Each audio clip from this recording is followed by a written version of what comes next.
Well, after 6 weeks of COVID-19 stay-at-home orders, it is now lifted, and certainly the virus is still around, but we have the freedom to get out and move about, and it feels fantastic. We have a beautiful spring morning, and today we are hiking to the top of Taum Sauk Mountain, which is near Ironton, Missouri. Yep, we are in the St. Francis Mountains area, or if you want to be fancy in French, I guess you say St. Francois. That's what it looks like. But we are hiking the Mina Sauk Falls Trail, which is a 3-mile loop, and it's going to take us to the highest point in Missouri. And then we are also going to continue on the trail to Mina Sauk Falls, which is the highest wet weather waterfall in Missouri, and it drops 132 feet. So it has been wet lately, so we're hoping we see some water today. The trail is nice because it starts off totally handicapped accessible. It's paved. It's only like 0.2 of a mile to get to that highest point, and then from there it gets more rugged as you head to the falls. All right, do I look tall? Well, I should, because we are at the highest point in Missouri, 1,772 feet, and this place is marked by this plaque, and that's kind of it. There's not a great view because we're surrounded by trees, but this does mark the highest point in Missouri. So here at the top, they have a little trail registration box because this is on the Ozark Trail, so a lot of people do overnight backpacking, and they have you indicate whether or not you're doing day hikes or that kind of thing. But this really is, if you're wanting to get to the top, highest point, it's going to take you 2 seconds. It is 0.2 of a mile from the parking lot up the paved sidewalk trail to the top, so it's very accessible to get to this spot. So we're excited to get onto the more rugged part and go see the waterfalls.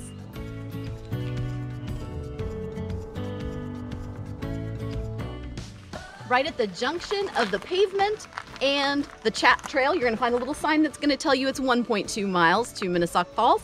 It's also going to tell you that this is going to intersect with the Ozark Trail, which is one of the largest trails in the state of Missouri. Okay, hon, what do you think so far? Well, obviously we're hardly into it at all, and it's all covered just with like chat rock, and it's flat and easy, so bracing myself for the difficult part. Yeah, so far not too rugged, but oh, the temperatures, it's nice and cool. It's in the 50s.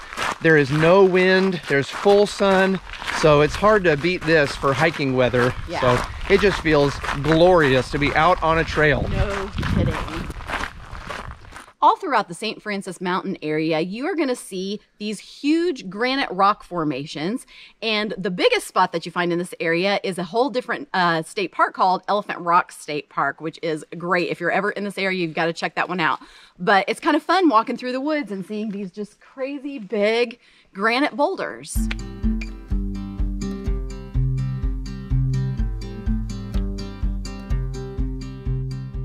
The trail is certainly becoming a little more rugged. There are lots of boulders along the pathway. We're descending. It's really important to watch where you're placing your foot so you don't twist your ankle. One common issue with spring hiking is that we always run across a lot of kind of wet, muddy spots in the trail.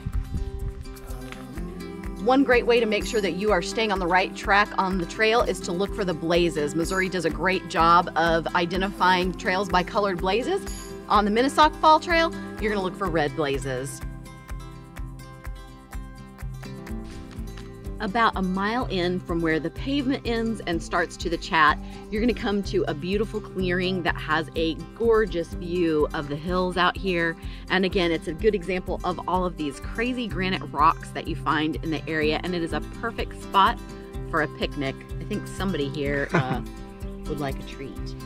This was what he does to beg. It works. It does work.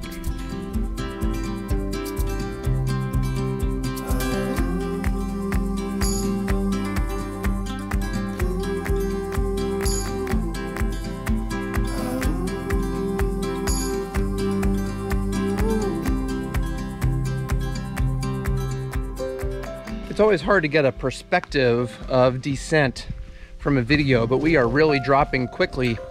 This will be challenging to climb out, but it makes sense because at the beginning of this trail, we were at the very highest peak at the top of Taum Sauk Mountain, and now we're trying to find the waterfall.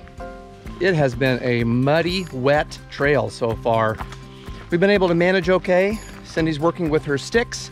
Our white dog is now brown, and we've been relying on kind of some stepping stone rocks constantly, but it is a mess of a trail right now. We're starting to hear the water. It's getting exciting.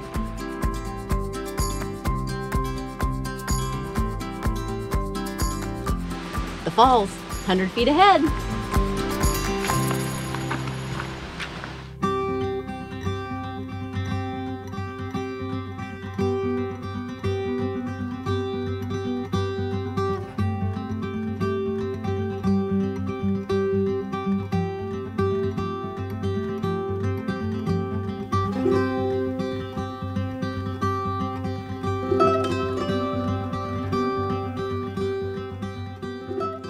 Well, this section is a far cry from the handicapped accessible paved first half mile, and this is why the trail is described as both rugged and moderate. It's really not too bad.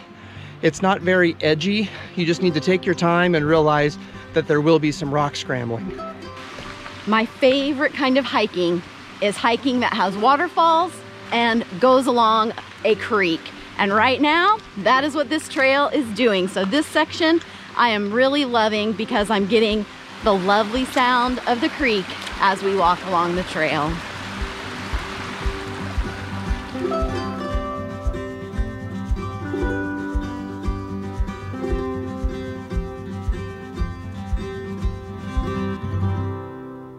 At the 2.7 mile mark around the loop, you come to a very distinctive tree with some 90-degree angles, and it clearly was done man-made rather than in nature. And this is known as a trail tree or a trail marker tree, an Indian tree, a sacred tree, and this is a marker that shows either the direction of a trail or the source of water or to mark a hunting spot. And the Native Americans or settlers would bend the tree as a sapling, and it would grow into that shape. How amazing. Here's another one. The Mina Sauk Falls Trail is definitely one that we recommend. This was a beautiful hike to do today. Boy, it's so cathartic to get out on a beautiful day. We thought it was going to be a little chilly, but it was perfect. It was wonderful. We had a lot of sunshine, and just to be out here in the woods, it's just amazing to think that 6 weeks ago this was all just brown and dead, and to be out in the green, lush, beautiful spring woods is really refreshing. Yep.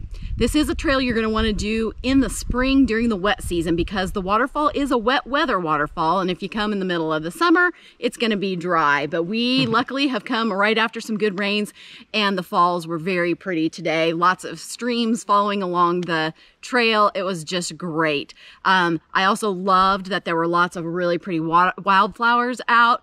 You know, we missed a lot of the wildflower hiking due to having to be staying at home this spring, and so just did my heart good to see beautiful flowers today and to see the waterfall. This trail certainly shows you the full gamut of terrain, from handicapped accessible paved first section to some sort of chip and seal kind of trail, and then it goes into the flat forest trail, and then you have the kind of extreme, more rock scrambling stuff that makes it truly a rugged to moderate trail. So we highly recommend some hiking boots or shoes that have thick soles, and certainly is a great suggestion to bring plenty of water. You're going to want to allow more time than you think to do this trail. Normally for us to do a 3-mile trail, we would knock it out pretty quickly. But on this one, because of the rugged terrain and because you're going to want to stop and check out some of the beautiful views and sit at the waterfall for a while, you're going to want to allow a good amount of time. So pack a lunch, make a picnic out of it, and have a great time on this trail. So get out and enjoy a spring hike, because today is an adventure day.